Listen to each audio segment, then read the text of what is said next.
is Air Chief Marshal Fali Homi Major, former Chief of Air Staff, a very accomplished helicopter pilot and somebody who's flown in the Tabriz area of Azerbaijan and Iran.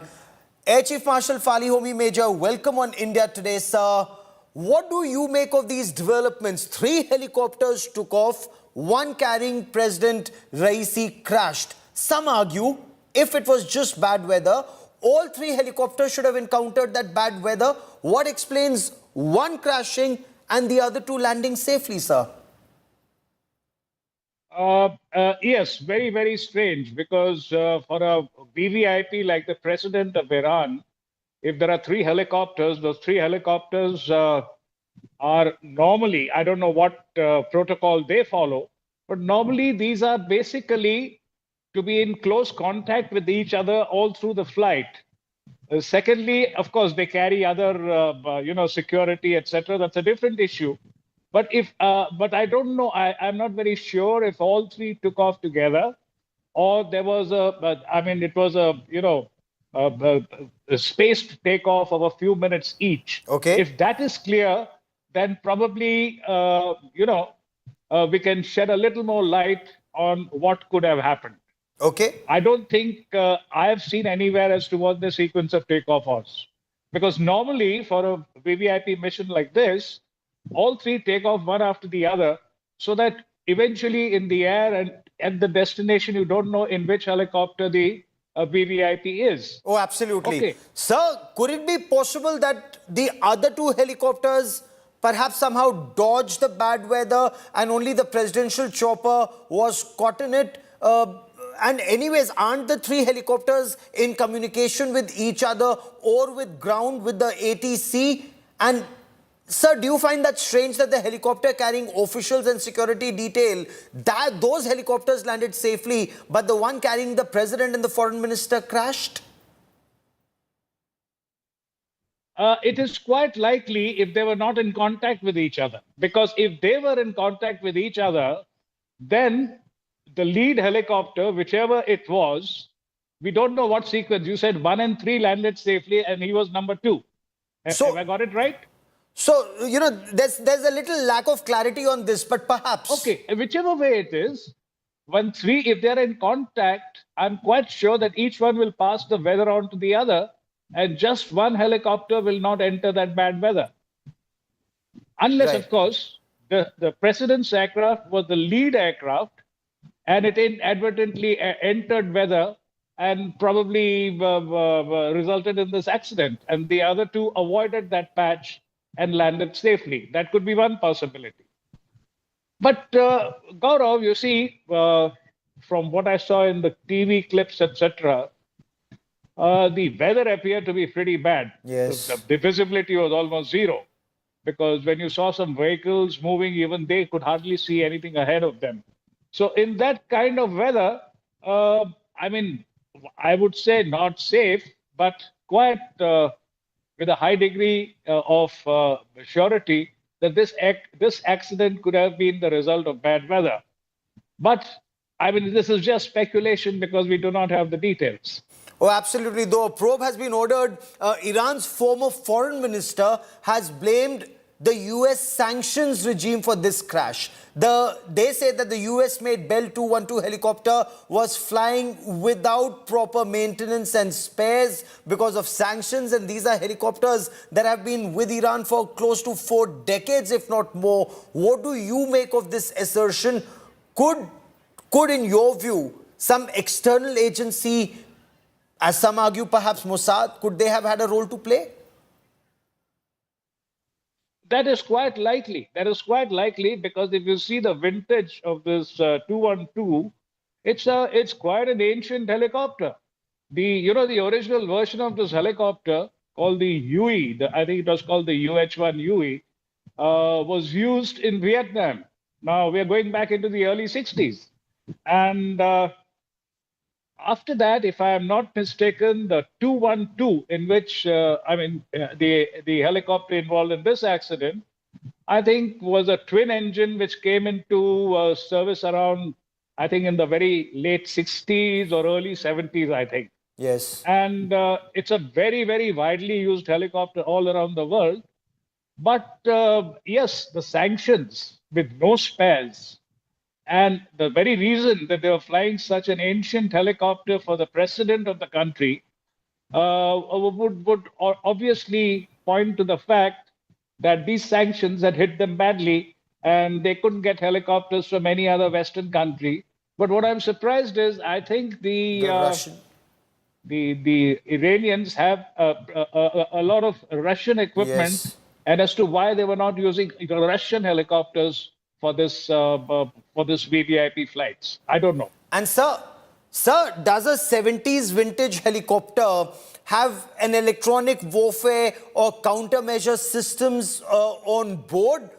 Or if they don't have spares, if they're unable to maintain these helicopters, they can't think of upgrades, or can they, sir?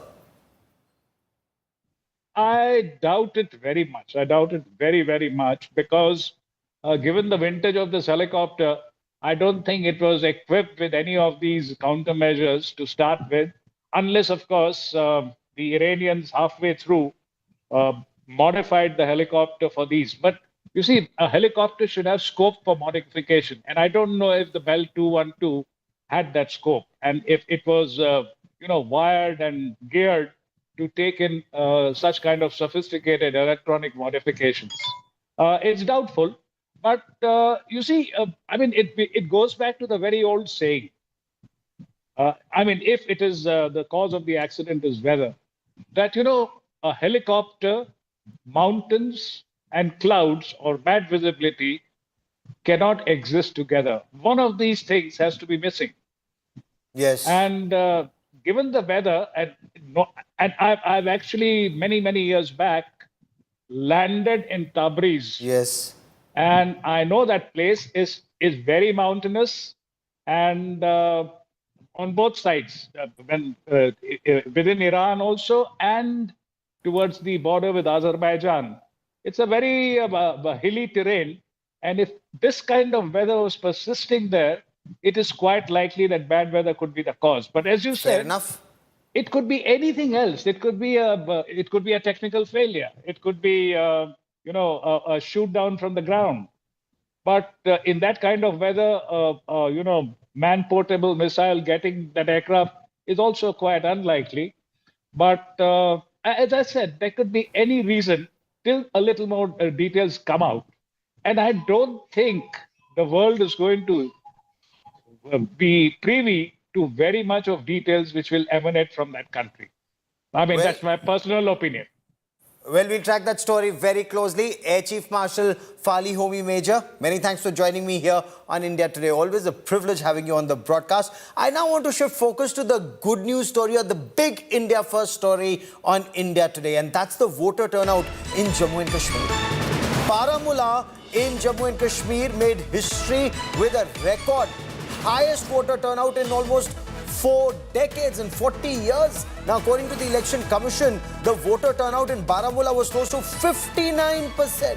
In 1984, voter turnout was around 59%. In the fourth phase, Srinagar polled about 37%, which again was the highest in 3 decades. It was in 1996 that Srinagar had recorded close to 41%. And I quickly want to now cut across and take you to Srinagar. Joining me now on this big story is Shehla Rashid, a very well-known student activist once upon a time, an academic and a policy consultant who joins me on the broadcast. Shehla Rashid, welcome on India First. What explains this high voter turnout in the valley, according to you, Shehla?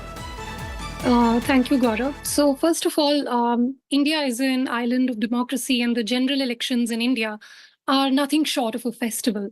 It is the biggest festival of democracy on the planet, anywhere on the planet. One can easily say that. And now Kashmir is also becoming part of that. So the kind of voting that you see in the North Kashmir constituency today, it is at par or even higher than many of the other constituencies in the rest of India. So in many places, in like normal places, which is to say, you will find 40, 45%, 50% voting, whatever. This is pretty high for any Indian constituency.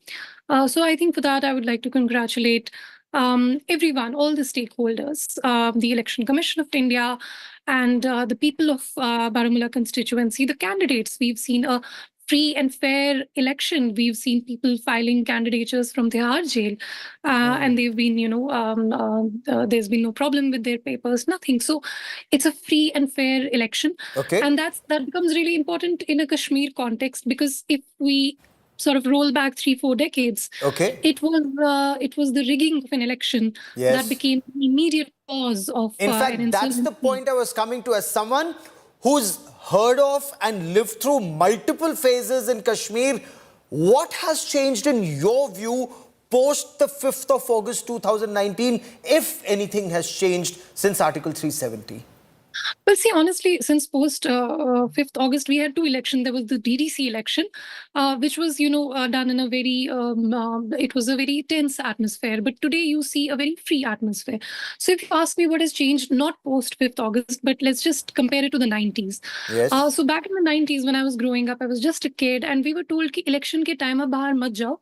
We were advised not to do that because there was a possibility of like a bomb blast going, bomb going off somewhere or something like that. And today, like on polling day, polling days are just normal days. There's traffic movement, there's vehicular movement, everything else is going on. So it has become a normal day. So even the polling day in Srinagar was just a normal day. People were going to, I don't know, the gym or whatever, people were doing their normal things. Of course, the business establishments and everything was closed, but it was a normal day. And I think that is a really big change. What I have seen over the last 3-4 decades is voter suppression and intimidation, where it was kind of like a threat, and Okay. the people were advised not to go out and vote. And you see like some of the unfortunate incidents that happened yesterday in South Kashmir, I think day before yesterday night. These are also sort of remnants of the past in a sense, where we see attempts at voter suppression and intimidation, by Pakistan. So that is something we are still dealing with.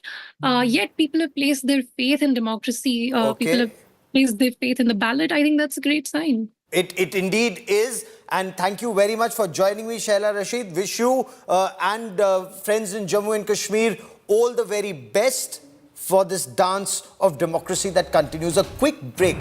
Where do we stand on this and what does this mean? Because I'll also tell you what's happening across in Pakistan-occupied Kashmir on the other side of a quick break. Stay with us.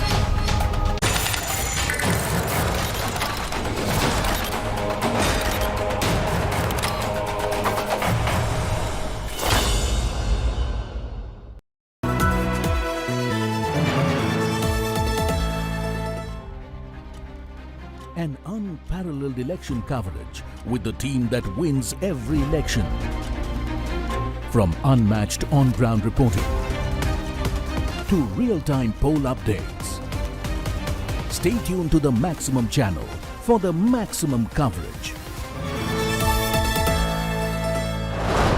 Platinum Partner. Signature Finest Silver Elaichi, a premium product from Dilbag.